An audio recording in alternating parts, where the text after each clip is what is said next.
Miss Indah bercerita. Kali ini Miss Indah bercerita tentang seorang tokoh dari Sumatera Barat. Namanya Pak Candia. Apa ya yang bisa kita pelajari dari sosok Pak Candia? Yuk ikuti kisahnya di Miss Indah bercerita. Pada zaman dahulu, di sebuah kampung di daerah Pariaman, hiduplah sepasang suami istri yang telah tua renta. Mereka tidak dikaruniai anak. Si suami bernama Pak Candia dan istrinya bernama Ibu Mina. Pak Candia diberi nama oleh orang-orang kampung karena ia kadang cerdik dan kadang pandir. Makanya namanya Pak Candia. Tapi mereka tidak pernah tahu siapa nama asli bapak itu. Pak Candia kira-kira usianya 58 tahun. Istrinya kira-kira 54 tahun. Pak Candia dan istri tinggal di rumah beratap rumbai berdinding bambu. Untuk membeli beras, mereka punya seekor kerbau yang disewa setiap hari. Akan tetapi, Pak Candia sering juga diminta untuk mengerjakan sawah. Suatu ketika, tiba-tiba masa hidup sedang susah sekali di kampung itu. Panen gagal karena hama piagang menjadi-jadi. Kegiatan menyambit pun tidak bisa dikerjakan. Maka hilanglah akal orang-orang di kampung itu. Mereka semua berputar otak. Bagaimana ini cara mereka membeli beras?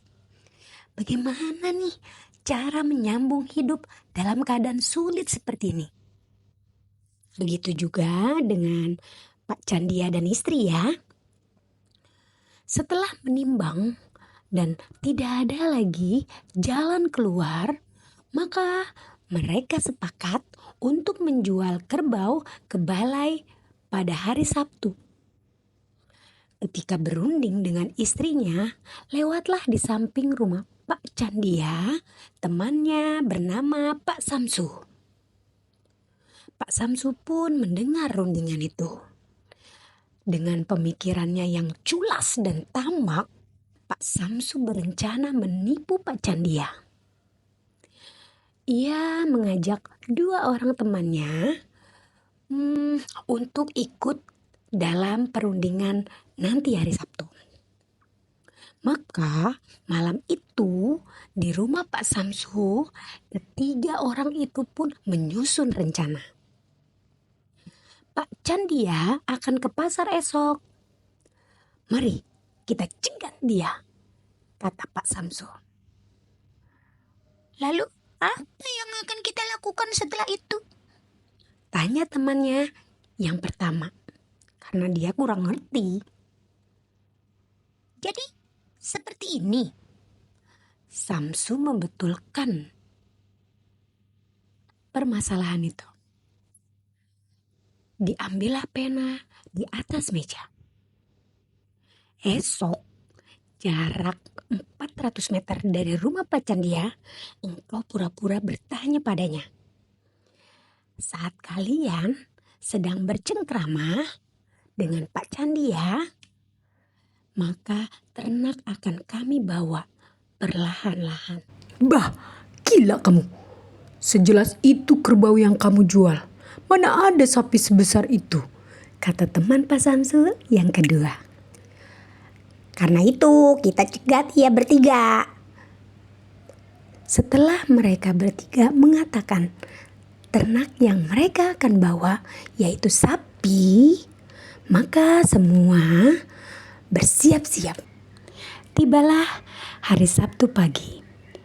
Berjalanlah Pak Candia ke balai sambil menarik kerbaunya. Hati Pak Candia sangat senang. Ia habis ini akan terima uang. Ia berharap nanti mendapatkan uang yang paling banyak untuk membeli beras dan lauk pauk. Jaraknya kira-kira 500 meter dari rumahnya. Kawannya Samsu yang pertama telah berdiri mencegatnya. Oi, Pak Candia, kemana Bapak pagi-pagi sekali? Mau ke balai. Hendak menjual kerbau nih. Jawab Pak Candia. Kerbau? Ini sapi, Pak. Sejelas ini. Sekecil ini. Ini tuh namanya sapi, Pak. Kata Pak Samsu. Pak Candia bingung.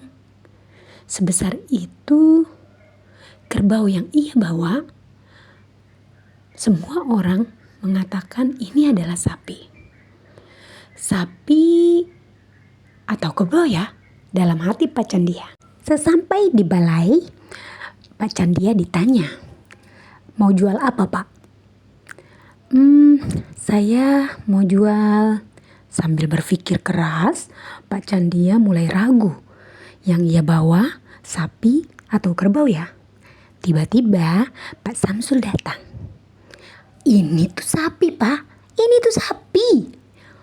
Pak Candia pun bingung dan bimbang. Seketika teman yang satunya pun datang. Bah, ini tuh udah saya katakan. Ini sapi, bukannya kerbau. Gimana Pak Candia ini? Pak Candia pun makin bingung. Ini sapi atau kerbau ya? Seketika penadah bertanya kembali. Ini Bapak mau jual sapi atau kerbau? Sontak Pak Candia berkata, aku mau jual sapi. Ini harganya berapa ya? Kalau sapi itu murah, Pak. Hanya 30.000. Oh, ini sapi atau kerbau ya? Masih dalam hati Pak Candia ikut berpikir. Ya sudah, jika begitu harganya, saya terima. Penadah balai pun akhirnya berpikir, ini kecil sekali sapinya, Pak. Saya tidak berani untuk bayar 30.000. Bagaimana kalau 25.000? Kok bisa? Ini besar. Pak Candia pun mengelak. Tidak bisa, Pak. Karena diukur kilo dan diukur besarnya sapi, maka harga pastinya di 25.000. Bagaimana? Setuju? Seketika Pak Candia pun berpikir, tetapi ia juga butuh uang dengan cepat. Baiklah, jika begitu, terjualah kerbau Pak Candia dengan mengubah menjadi seekor sapi. Di tengah perjalanan, Pak Samsu itu meminta uang calo sebagai bukti membantu penjualan kerbau Pak Candia. Setelah memperoleh uangnya, Pak Candia lalu pulang ke rumah. Dan sesampainya di rumah, ia bercerita kepada istrinya. Mendengar cerita Pak Candia, istrinya naik darah. Si istri tidak terima kerbau yang mereka jual seharga 25.000. Mana bisa kerbau menjadi sapi? Besarnya pun jauh beda, Pak. Kamu bisa memahami gak sih yang namanya kerbau dan mana yang namanya sapi? Pak Candia habis-habisan lah dimarahi oleh istrinya. Astagfirullah, Pak. Itu tuh kerbau, bukan sapi. Kamu tuh ya kalau pandir, mbok ya bawa tuh awakmu tuh sama aku. Oke, mari kita kembali lagi bawa uang ini ke balai. Supaya aku bisa menjelaskan kalau ini tuh jelas-jelas kerbau, bukan sapi. Pak Candia kemudian buru-buru mencari Samsu. Teringat oleh Pak Candia, Samsu pergi ke balai untuk membantu dia menjual kerbaunya. Kemudian Pak Candia bergegas ke balai sebelum tutup pada waktunya. Samsu dan kawan pun berkumpul. Mereka berhasil menjual kerbau Pak Candia. Kerbau itu terjual seharga 80.000. Wow, fantastis ya harganya. Terjual sangat mahal, 2 kali lipatnya. Sedangkan Pak Candia hanya terima uang 25.000. Pak Samsu dan kawan-kawan menerima uang 80.000 dari hasil penjualan. Kerbau itu terjual seharga yang paling mahal karena memang bersah. Dan kebutuhan orang-orang terkait kerbau sangat diperlukan untuk membajak sawah. Untung banyak kita, bos. Kayak gini aja nih kerjaan kita. Senang aku terima uangnya, kata teman Pak Samsu. Pak Samsu tertawa menyinyir bersama dengan kawan-kawannya. Esok siapa lagi nih yang kita akan tipu? Hei Samsu, bagus kamu. Kamu memang betul-betul teman-teman yang paling baik. Kita akan nipu lagi esok. Pak Candia melihat mereka bertiga dari kejauhan. Dan Pak Candia pun tidak sengaja sembunyi serta mendengar langsung perkataan mereka bertiga. Dalam hati Pak Candia, dia betul-betul sangat kecewa dengan Pak Samsu. Dan ia sadar ia telah kena tipu oleh temannya sendiri. Rasa sakit hati Pak Candia terhadap teman sendiri membuat dia merasa dendam. Tapi seketika karena Pak Candia baik hati, dia langsung menghilangkan rasa itu. Dia langsung berdoa bahwasannya semoga Pak Samsu sebagai teman Pak Candia bisa terbuka hatinya, tergerak hatinya, memberikan sisa penjualan hasil kerbau itu kepada ia. Tapi apa yang dilakukan oleh Pak Samsu? Pak Candia berniat membalas Pak Samsul dan kawan-kawan. Ia pun masuk ke tengah balai, memutar akal sambil mencari-cari cara. Saat melihat giring-giring mainan untuk anak-anak, muncullah rencana di kepala Pak Candia membalas tipu daya Pak Samsul dan kawan-kawan. Pak Candia membeli giring-giring itu seharga 200. Setelah membeli giring-giring, Pak Candia melangkah ke kedai rokok. Di kedai rokok itu berundinglah Pak Candia dengan pemilik kedai. Ia memberikan uang kepada pemilik kedai seharga 4 bungkus rokok, tetapi rokoknya tidak ia ambil. Nanti ada 3 kawanku yang kesini membeli rokok. Jadi aku akan berikan uangnya dulu. Nanti aku dan teman-teman akan mengambil 4 bungkus rokok ini. Setelah membunyikan giring-giring ini, tolong Bapak katakan telah dibayar ya, tukas Pak Candia kepada pemilik kedai. Siapa? Baik, kata pemilik kedai. Sesudah itu Pak Candia pergi ke kedai nasi. Di sebelah kedai rokok, posisi kedai nasi tersebut sama seperti yang tadi. Pak Candia pun bersepakat dengan pemilik kedai nasi. Aku dan ketiga kawanku nanti akan makan di sini. Kami akan makan sekenyang-kenyangnya. Dengan tambahannya, apapun yang akan kami makan akan aku bayar 2-3 ribu sekaligus. Nanti aku akan pura-pura memberikan uang lalu bersembunyi. Dengan suara giring-giring ini, tolong katakan bahwasannya makanannya telah dibayar ya. Tukas Pak Candia kepada pemilik kedai nasi. "Hah? Tapi ini rahasia, Pak," jawab pedagang kedai nasi tersebut. "Aman, pokoknya aman. Tidak akan aku bocorkan," tukas sang pedagang. Selesai menyusun rencana, pergilah Pak Candia menemui 3 orang itu. Dari jauh tampak oleh Pak Candia tawa Samsu dan kawan-kawan dari kejauhan. Rasanya sakit hati ya. Jadi Pak Candia melihat mereka tertawa seperti itu. Tapi Pak Candia dengan akal-akalan yang tadi pura-pura tidak terjadi apa-apa sambil senyum-senyum. Lalu ia mendekati ketiga orang itu. Pak Candia akan pergi ke balai hari ini, Pak," kata Samsul sambil pura-pura tidak tahu. Iya, aku tidak tahu lagi mau ngapain ya.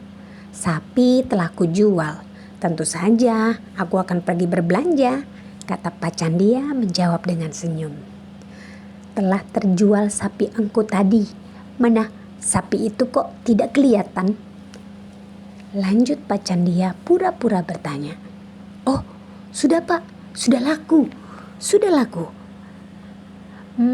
Oh iya, karena telah terjual, aku akan mentraktir engkau sekalian ke kedai, jawab Pak Candia.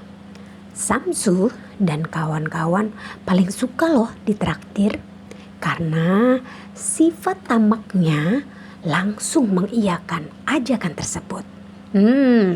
Ini dia. Pastinya kalau kalian bisa mengambil kisah ini terkait Samsul dan kawan-kawan yang suka ditraktir dan tamak. Mereka saling berpandang-pandangan. Dalam hati Samsul berkata, orang ini bukan lagi cerdas tapi bodoh.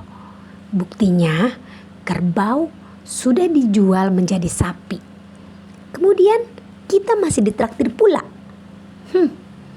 Dasar Pak Candia, betul-betul orang bodoh. Lalu Pak Samsu dan Pak Candia serta teman-temannya pergilah ke kedai untuk membeli rokok.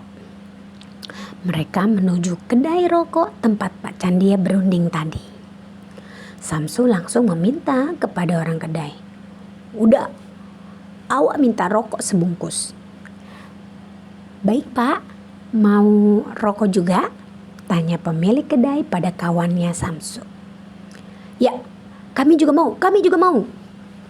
Setelah itu, Pak Candia berpura-pura mengeluarkan uang sambil membunyikan giring-giringan. Mendengar bunyi giring-giringan, pemilik kedai langsung teringat permintaan Pak Candia. Kring, kring, kring, kring, kring. Sudah dibayar tadi, Kang, kata pemilik kedai. Tercengalah Samsu dan kawan-kawannya melihat kejadian itu. Bagus sekali giring-giringan itu. Hebat pula. Dia belum mengeluarkan uangnya, pemilik kedai sudah bilang dibayar, jawab Samsul membatin. Pak Candia merasa puas dengan rencananya. Pura-pura tidak tahu, ia pun berjalan keluar kedai tanpa mengeluarkan uang sama sekali. Dilihatnya dari sudut mata, tampak Samsu dan kawan-kawan masih tercengang. Setelah keluar dari kedai rokok, Pak Candia melangkah ke kedai nasi. Bagaimana engkau? Sekalian mau kita traktir makan juga? Oh, cepatlah. Telah lapar perut rasanya. Baik, mari kita makan. Pemilik kedai tempat pesan nasi dan hidangan laut yang lezat-lezat. Ada rendang, dendeng, ayam, soto babat, dan semuanya diletakkan. Maka makanlah Pak Candia dengan ketiga orang tersebut. Setelah terbit peluhnya karena makan besar, Pak Candia berkata, Ayo engkau, tambah. Tambahlah. Baik, aman Pak Candia. Perutku ini masih mampu untuk melahap semua hidangan yang ada di sini. Sesudah makan, setelah perut kenyang, Pak Candia disaksikan oleh ketiga orang itu pergi ke depan kasir untuk membayar.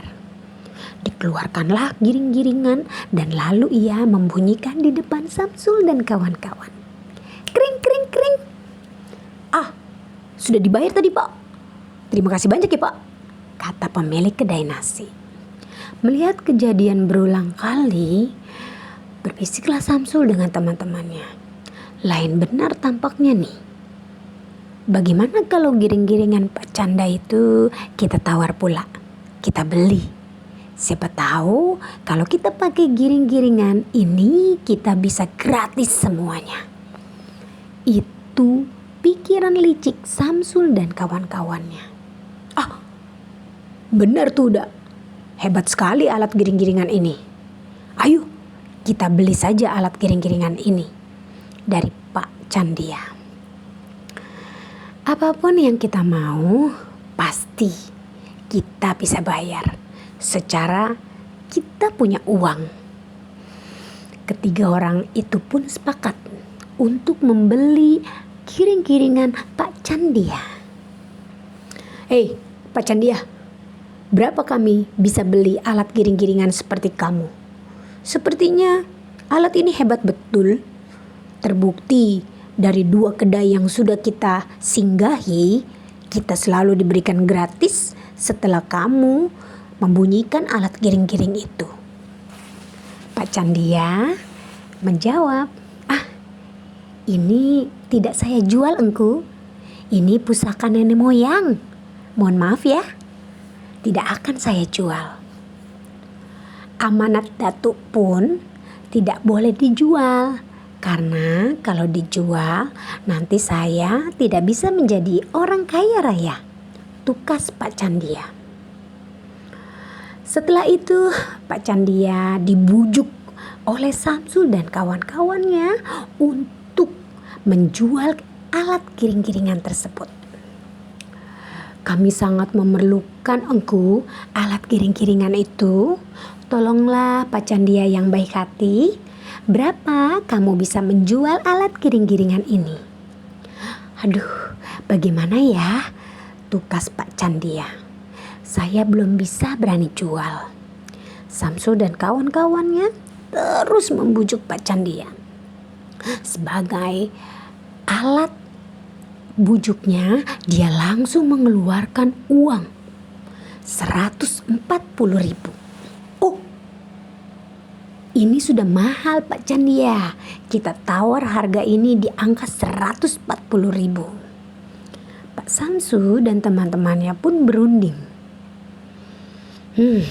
Hasil penjualan kerbau tadi hanya 80.000. Berarti harus nambah 60.000 lagi. Baru bisa cukup 140.000. Berarti kita harus nambah 20.000 nih. Untuk membeli alat giring-giringan Pak Candia ini supaya dia mau menjual alat giring-giringan nenek moyangnya. Oh, oke lah.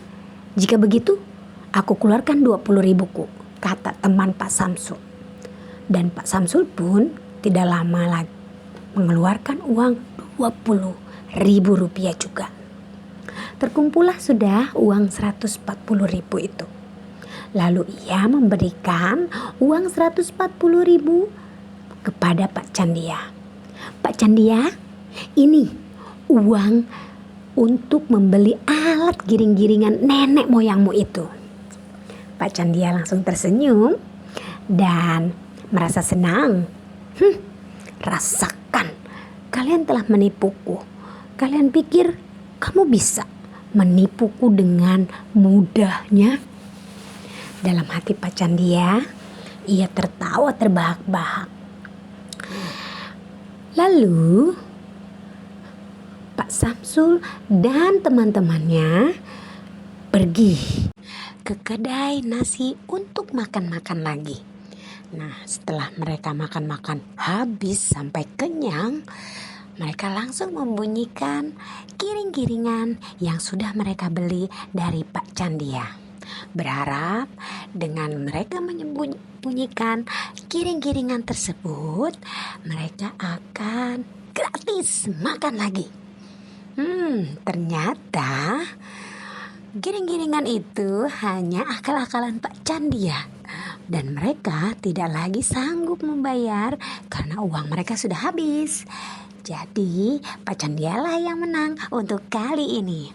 Nah, buat adik-adik semuanya, bagaimana kisah Pak Candia yang sudah kita dengarkan sama-sama? Kisah ini bisa kita ambil ya, bahwasannya sepandai-pandainya tupai meloncat pasti akan jatuh juga. Jadi di setiap iringan jalan, di setiap kehidupan, jalanilah dengan hati-hati dan penuh kesabaran.